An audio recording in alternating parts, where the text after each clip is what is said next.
Δίπλα στο κέντρο της πόλης και στην άκρη της σκιάς Ακρόπολης υπάρχει ένα μικρό πάρκο. Πρόκειται για το πάρκο του Αγίου Λογκίνου, όπου πήρε την ονομασία του από τον Ρωμαίο στρατιώτη που τρύπησε το πλευρό του Χριστού.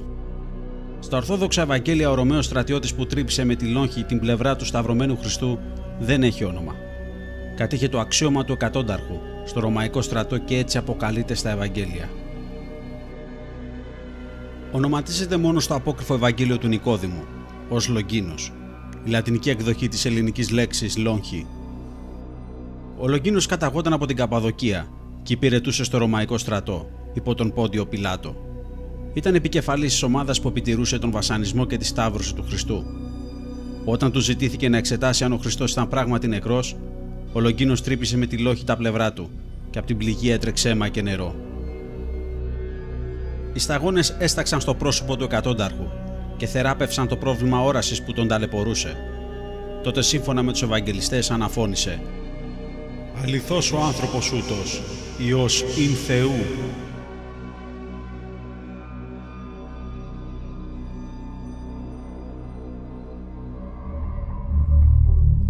Το πάρκο του Αγίου Λογκίνου όμως δεν κρύβει κάτι ιδιαίτερο για την ονομασία του, αλλά για την ιστορία του σαν χώρος πριν διαμορφωθεί σαν πάρκο και για τα φαινόμενα που μαρτυρούνται κατά την παραμονή στο χώρο του, ιδίως στις βραδινές ώρες.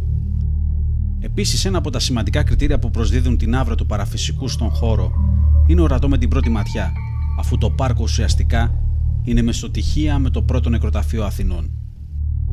Ερευνώντας, ανακαλύψαμε πάρα πολλές μαρτυρίες με φαινόμενα που ποικίλουν: ηχητικά, φωτεινά όρμπς ορατά από τα μάτια των επισκεπτών του πάρκου, την έντονη αίσθηση ότι κάποιος σε παρακολουθεί, αποπροσανατολισμός, αρνητική ατμόσφαιρα και σημαντική πτώση της θερμοκρασίας.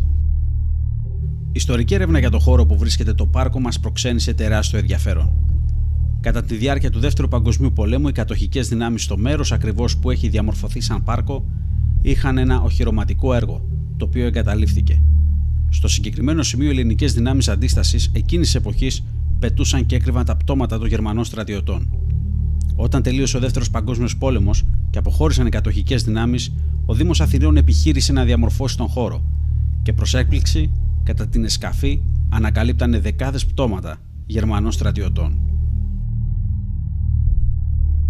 Ψάχνοντας ακόμη περισσότερο την ιστορία του μέρους, ανακαλύψαμε και ένα γεγονός που έλαβε μέρος το 2008, όπου ένας ηλικιωμένος άνδρας έχασε τη ζωή του από ανακοπή καρδιάς, καθώς καθόταν σε ένα από τα παγκάκια του πάρκου. Προς τιμήν του ηλικιωμένου, κάποιος άγνωστος γλύπτης σκάλισε ένα βράχο που εξήχε από το έδαφος του πάρκου, σχηματίζοντας διάφορα πρόσωπα στις άκρες του. Υπάρχει και μία φήμη για μια κοπέλα που αυτοκτόνησε στο χώρο του πάρκου, η οποία κρεμάστηκε από κάποιο δέντρο και τη βρήκαν το πρωί.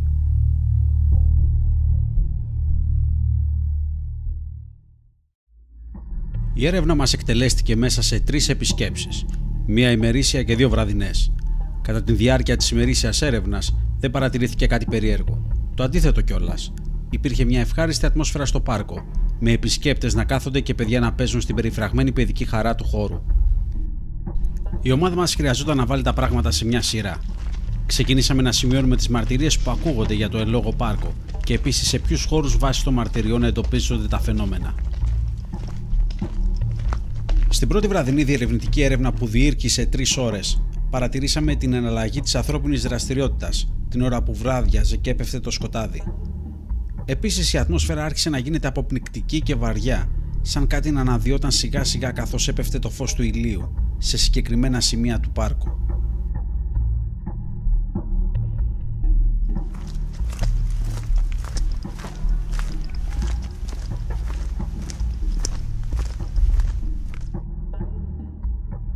Τα σημεία που έχουμε επικεντρώσει το ενδιαφέρον μας είναι κυρίως στις άκρες της εκτάσεως του πάρκου για τη διερευνητική έρευνά μας.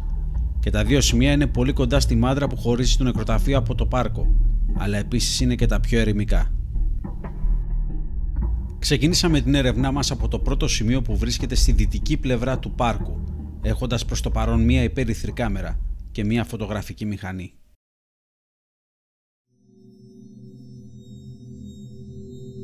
Παραμείναμε στο συγκεκριμένο σημείο για πάνω από 30 λεπτά, αμίλητοι παρατηρώντας τον γύρο χώρο μέσα από την υπέρυθρη κάμερα και τραβώντας αρκετές φωτογραφίες προσανατολισμένοι προς την πλευρά του νεκροταφείου. Και αφού είχαν περάσει αρκετά λεπτά, αποφασίσαμε να κάνουμε κάποιες ερωτήσεις μήπως καταγράφαμε κάποιο EVP στο μικρόφωνο της κάμερας ή κάποια οπτική καταγραφή μέσω της φωτογραφικής μηχανής.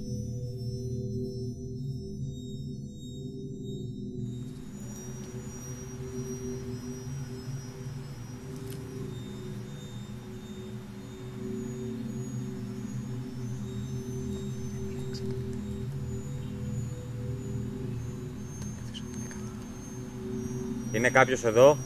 Αν είσαι, δώσε μια απάντηση.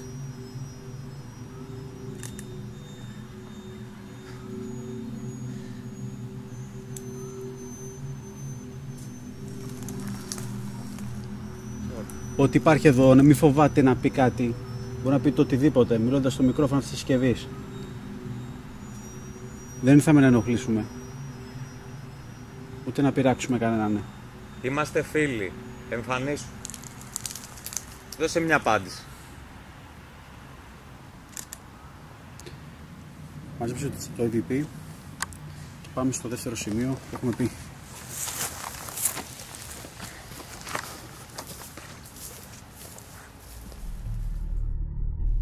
Στο συγκεκριμένο σημείο νιώθαμε σαν κάτι να μας περιβάλλει. Ακούγαμε ήχους γύρω μας, σε κοντινή απόσταση από εμάς, αλλά ταυτόχρονα γνωρίζαμε ότι μπορεί να οφείλεται σε οποιοδήποτε άλλο παράγοντα, δεδομένου ότι βρισκόμαστε ανάμεσα σε βλάστηση και υπήρχαν διάφορα ζωήφια. Αποχωρήσαμε από το χώρο και ξεκινήσαμε να μεταφερόμαστε στο δεύτερο σημείο που βρίσκεται στην ανατολική πλευρά του πάρκου. Ωραία προς τα εκεί.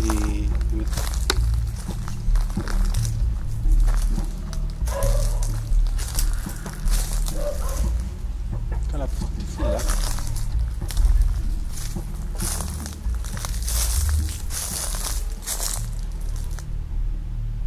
Είναι κάποιος εδώ? Αν είσαι, δώσε ένα σημάδι.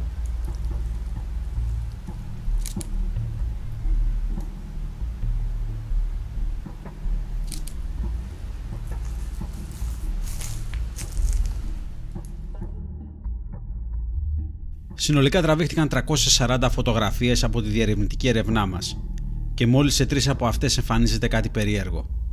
Στην πρώτη φωτογραφία εμφανίζεται μία στρογγυλή ανομαλία. Η φωτογραφία πάρθηκε με τη φωτογραφική μηχανή στραμμένη προς την πλευρά του νεκροταφείου.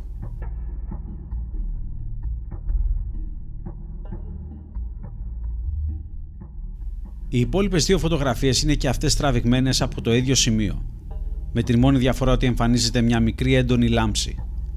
Η φωτογραφική μηχανή την ώρα που πάρθηκαν οι 2 φωτογραφίες ήταν στραμμένη στη δυτική πλευρά του τοίχου. Η πρώτη μας σκέψη ήταν ότι είναι μάλλον κάποιο φως απ' έξω από τον τοίχο, δεδομένου ότι το ύψος του βρίσκεται στο συγκεκριμένο σημείο που υποδεικνύουμε.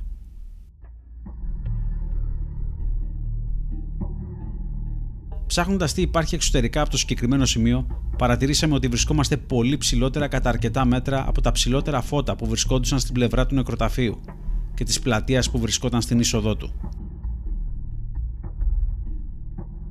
Επίσης, πίσω από το συγκεκριμένο σημείο του τοίχου υπάρχουν μόνο μνήματα, τα οποία είναι σε χαμηλότερη θέση και σε διάταξη κατηφορική.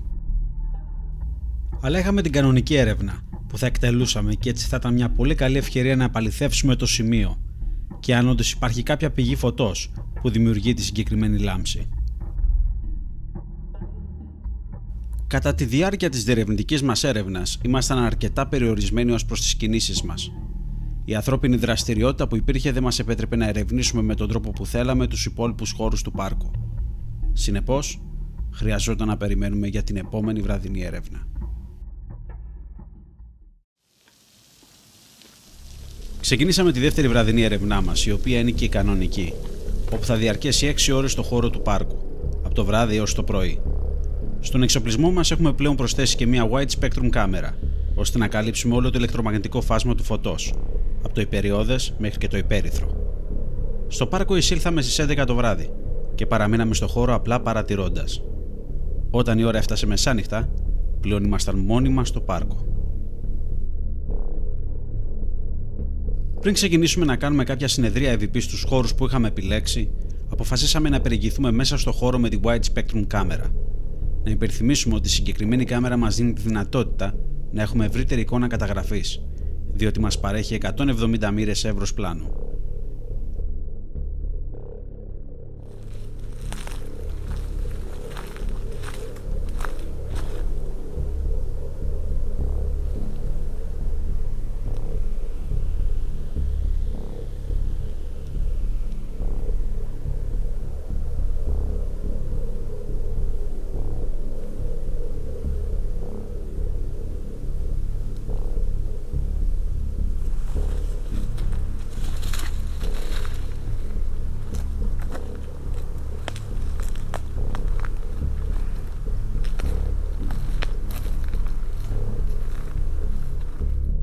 Για μία ώρα εξερευνούσαμε το πάρκο, προκειμένου μήπως καταγράψουμε κάτι στη wide spectrum κάμερα ή στη φωτογραφική μηχανή, ή ακόμη μήπως βιώσουμε τα φαινόμενα τα οποία μαρτυρούνται για το χώρο, όπως ακουστική απομόνωση, περίεργα ηχητικά φαινόμενα ή orbs ορατά στο γυμνό μάτι.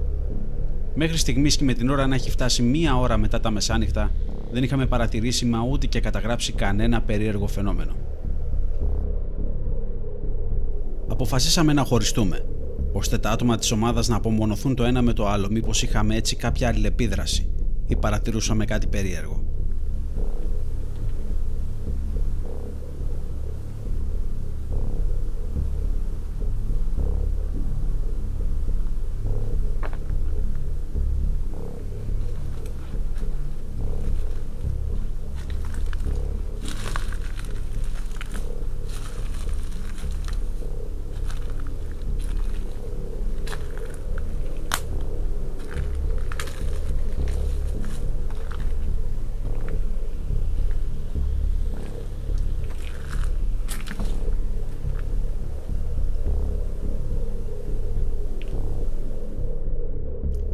Η ώρα είχε πάει 2 και τίποτα το αξιοσημείωτο δεν είχε συμβεί. Συνεπώς ξεκινήσαμε να οδεύουμε προς το δυτικό κομμάτι του πάρκου για να πραγματοποιήσουμε μια συνεδρία EVP.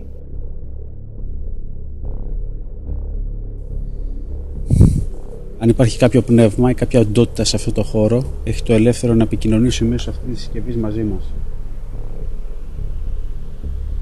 Υπάρχει κάτι εδώ?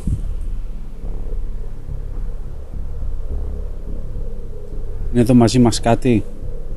Κάποια οντότητα, κάποιο πνεύμα?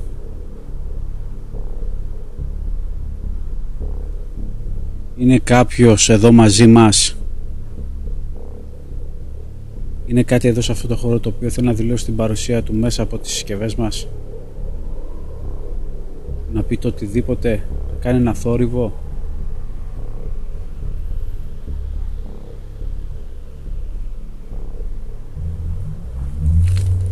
Είναι κάτι εδώ που θέλει να δηλώσει την παρουσία του μέσα από τις συσκευές μας που κρατάμε στα χέρια μας? Θα εμφανιστεί μπροστά στην κάμερα ή να μιλήσει στο μικρόφωνο αυτής της συσκευής που κρατάω στο αριστερό μου χέρι?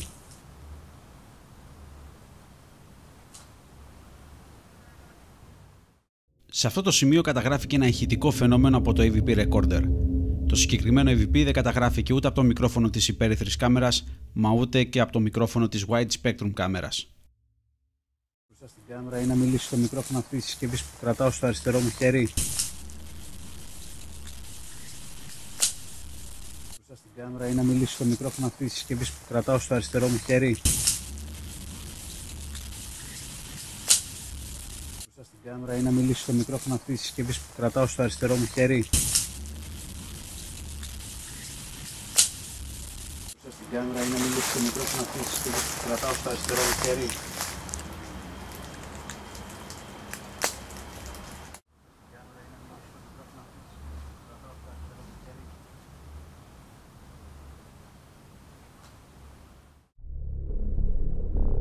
Αρχίζουμε και μετακινούμαστε πλέον προς το κεντρικό σημείο του πάρκου και στην πορεία ξεκινάμε να βγάζουμε κάποιες φωτογραφίες, αυτή τη φορά όμως με τη wide spectrum κάμερα, χωρίς όμως να καταγράφουμε κάτι το περίεργο. Αποφασίζουμε να χωριστούμε και πάλι. Το ένα μέλος θα παραμείνει μόνο του να κάνει μια συνεδρία EVP δίπλα στο βράχο που λαξεύτηκε ως μνημείο και το άλλο μέλος με τη φωτογραφική μηχανή μόνο του στο διπλανό χώρο που υπάρχει ένα ανοιχτό γήπεδο καλαθοσφαίρισης.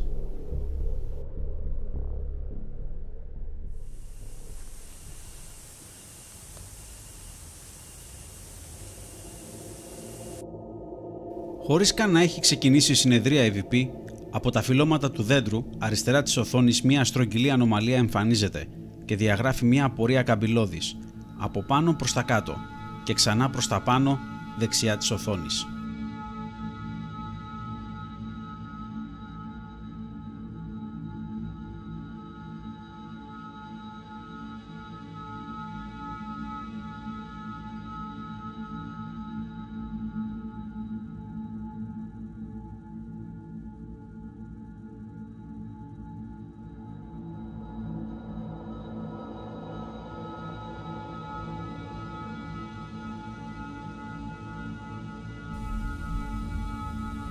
Είναι κάτι σε αυτό το χώρο το οποίο θα ήθελε να επικοινωνήσει μαζί μας, να δηλώσει την παρουσία του?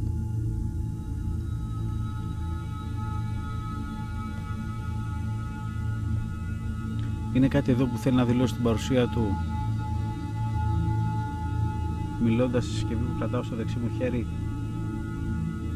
και να πει ό,τι θέλει, οτιδήποτε.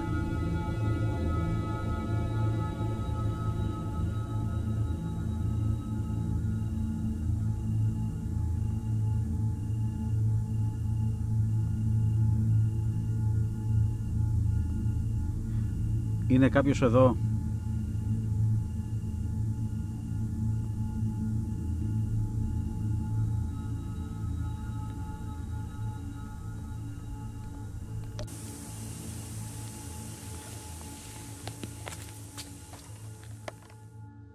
Το άλλο μέλος της ομάδας είναι στο ανοιχτό γήπεδο καλαθοσφαίρισης του πάρκου και προσπαθεί να καταγράψει με τη φωτογραφική μηχανή.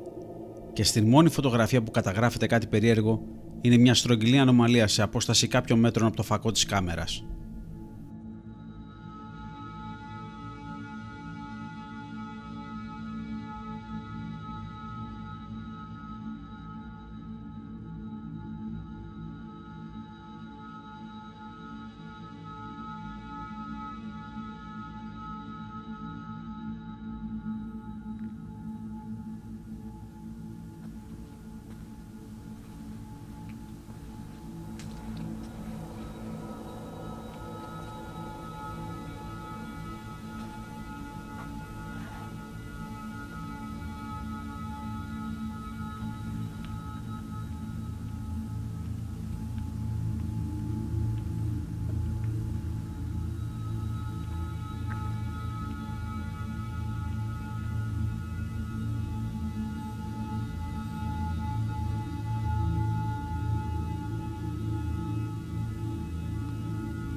Η ομάδα μας πλέον έχει επικεντρώσει στο συγκεκριμένο σημείο και αποφασίζει να ξεκινήσει να κάνει κάποιες συνεδρίες EVP. Είναι κάτι το οποίο θα ήθελα να δηλώσει την παρουσία του μιλώντας στη συσκευή που κρατάω στο αριστερό μου χέρι.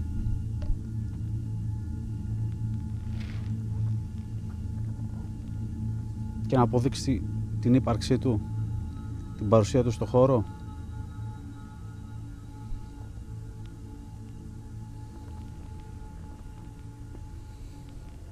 Είναι κάτι εδώ μαζί μας.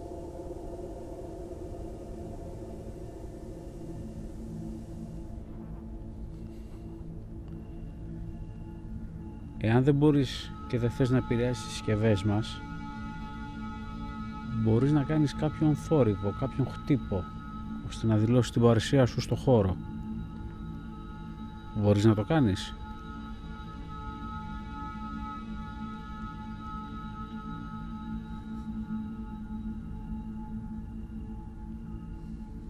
Είναι κάτι εδώ μαζί μας.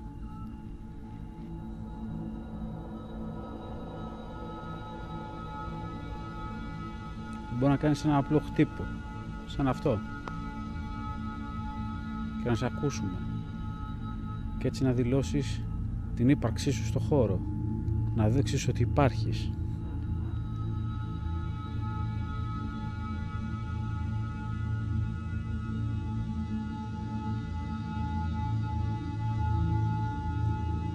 Είσαι εδώ μαζί μας. Φανέρωσέ μας την παρουσία σου. Έχει πεθάνει κάποιος? Υπάρχει κάποιος εδώ σε αυτό το χώρο μαζί μας αυτή τη στιγμή? Επικοινώνησε μαζί μου μέσα από αυτή τη συσκευή. Δώσ' μας ένα σημάδι ότι είσαι εδώ.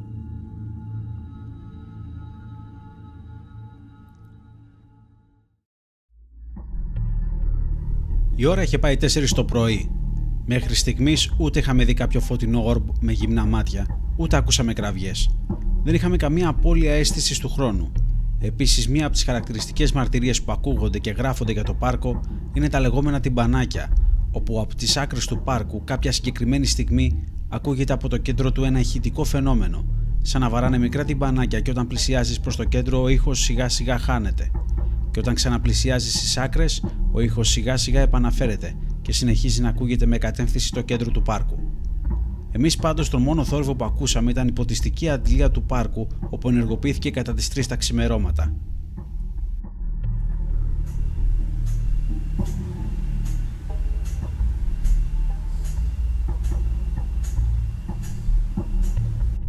Εκτός από την αντλία υπάρχει και ένα ξεχωριστό δίκτυο ίδρευσης όπου ενεργοποιόταν λίγο μετά τις 12 και πότιζε πτηματικά κάποια σημεία του πάρκου ανά μία ώρα περίπου, όπου και αυτό ήταν αρκετό να δημιουργεί περίεργους θορύβους από το δίκτυο διανομής που πότιζε το πάρκο.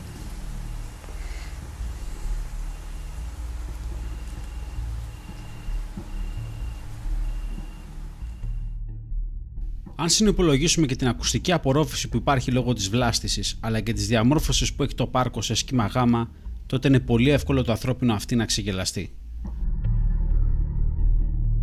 Συνεχίσαμε την έρευνά μας στο δυτικό κομμάτι του πάρκου, όπου θα είναι και το τελευταίο σημείο που θα ερευνήσουμε. Λοιπόν, για να κάνουμε μια ανακεφαλαίωση. Το πάρκο του Λογκίνου είναι γνωστό για πάρα πολλά φαινόμενα τα οποία έχουν μαρτυρηθεί από επισκέπτες του χώρου. Το ένα μιλάει για ακουστική απομόνωση, το άλλο μιλάει για κραυγές που ακούγονται το βράδυ, το άλλο μιλάει για φωτεινά όρμπους που είναι ορατά με το μάτι και μετακινούνται ανάμεσα στα δέντρα και στους θάμνους, κάποια τύμπανα που ακούγονται κάποια στιγμή από το κέντρο του πάρκου, εκεί που σχηματίζεται, που ενώνεται το γάμα και ακούγεται από τις άκρες, και όταν πλησιάζει από τις άκρες προς το κέντρο σταματάει να ακούγονται και όταν ξαναπηγαίνεις πάλι στις άκρες ακούγονται. Μέχρι στιγμής κανένα από αυτά τα φαινόμενα δεν τα έχουμε βιώσει. Κάναμε κάποια συνεδρία CVP, ακόμα δεν είμαστε στην επεξεργασία του υλικού ώστε να βγάλουμε ασφαλή συμπεράσματα, αλλά μέχρι στιγμής κανένα από τα φαινόμενα τα οποία επικαλούνται δεν έχουμε βιώσει αυτή τη στιγμή. Και η ώρα πάει 4. Θα περιμένουμε άλλη μία ώρα και θα αποχωρήσουμε από το χώρο. Στη δυτική πλευρά του πάρκου και συγκεκριμένα στο πλάτωμα που υπάρχουν κάποια παγκάκια περιμετρικά, σε κάποια δέντρα είναι σημειωμένα κάποια εξάρια με 3 τελείες το καθένα. Επίσης, πολλά από αυτά τα εξάρια είναι χαραγμένα από πάνω με αποτρεπτικές λέξεις που ουσιαστικά εννοούν σε κάποιους σατανιστές να φύγουν από το χώρο, όπως και σε πολλά σημεία στη δυτική πλευρά του πάρκου, πάνω σε δέντρα που ήταν σε ερημικά σημεία, βρίσκαμε λευκές κορδέλες που ίσως παραπέμπουν σε κάποιο είδους βασκανία. Παρ' όλα αυτά, αποφασίσαμε να εκμεταλλευτούμε τον εναπομείνοντα χρόνο, ξεκινώντας 2 τελευταίες συνεδρίες CVP. Μήπως είχαμε κάποιο αποτέλεσμα, προσπαθώντας να αλληλεπιδράσουμε ή να βιώσουμε κάποιο από τα πάμπολα φαινόμενα που έχουν μαρτυρηθεί στο χώρο του πάρκου.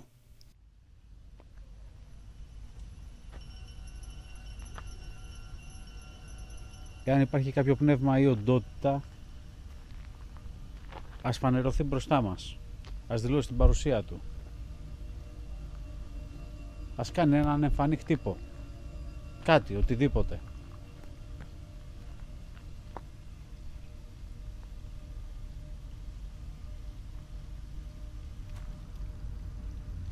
Είναι κάτι εδώ μαζί μας. Αν υπάρχει κάτι σε αυτό το χώρο, μπορεί να μιλήσει στη συσκευή που κρατάω στο δεξί μου χέρι. Αυτή εδώ. Και να πει το οτιδήποτε. Και να δηλώσει έτσι την παρουσία της στο χώρο.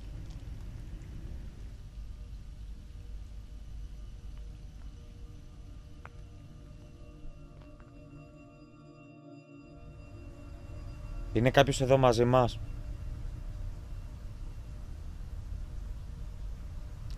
Αν είσαι, επικοινώνησε από τη συσκευή που είναι μπροστά μου. Δώσε ένα σημάδι. Κάνε ένα θόρυβο, κάτι. Δείξε μας την παρουσία σου. Επέλεξες τον τρόπο.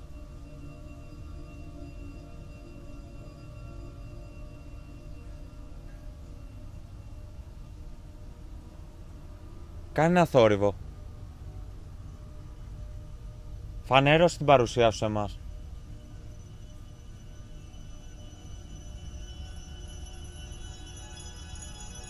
Επικοινώνησε μέσα από τη συσκευή που έχω μπροστά μου.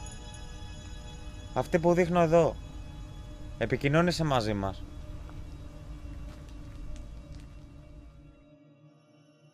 Μετά και τις 2 συνεδρίες CVP χρειαζόταν να ελέγξουμε το σημείο που είχαμε καταγράψει μία λάμψη σε 2 φωτογραφίες από το βράδυ που είχαμε πραγματοποιήσει τη διερευνητική μας έρευνα.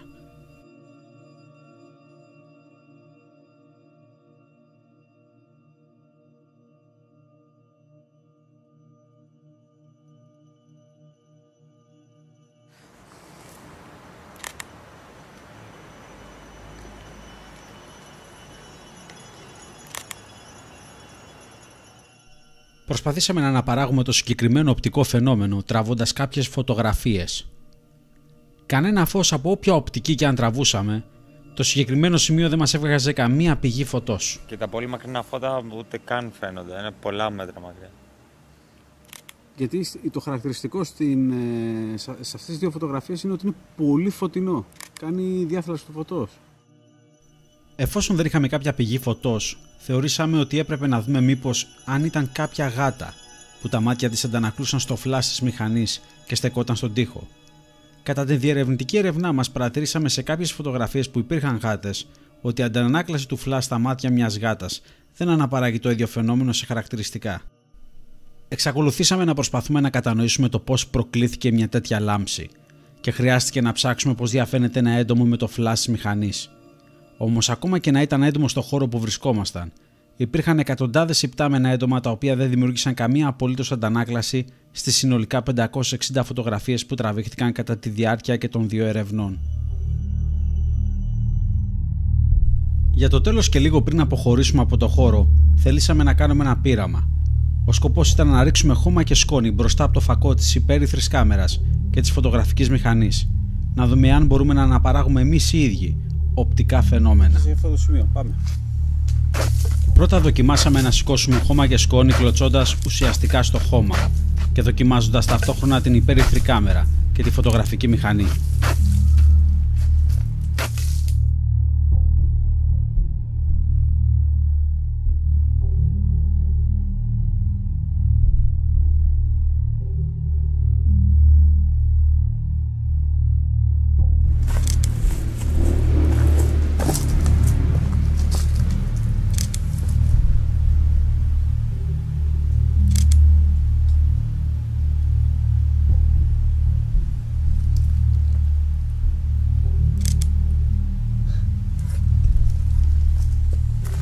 Πάμε.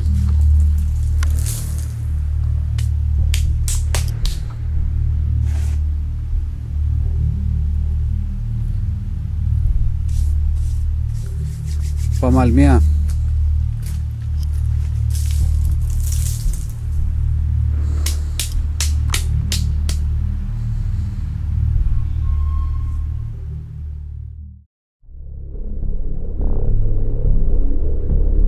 Μόλις είχε έρθει η ώρα να αποχωρήσουμε και να αφήσουμε το πάρκο του Αγίου Λογγίνου πίσω μας.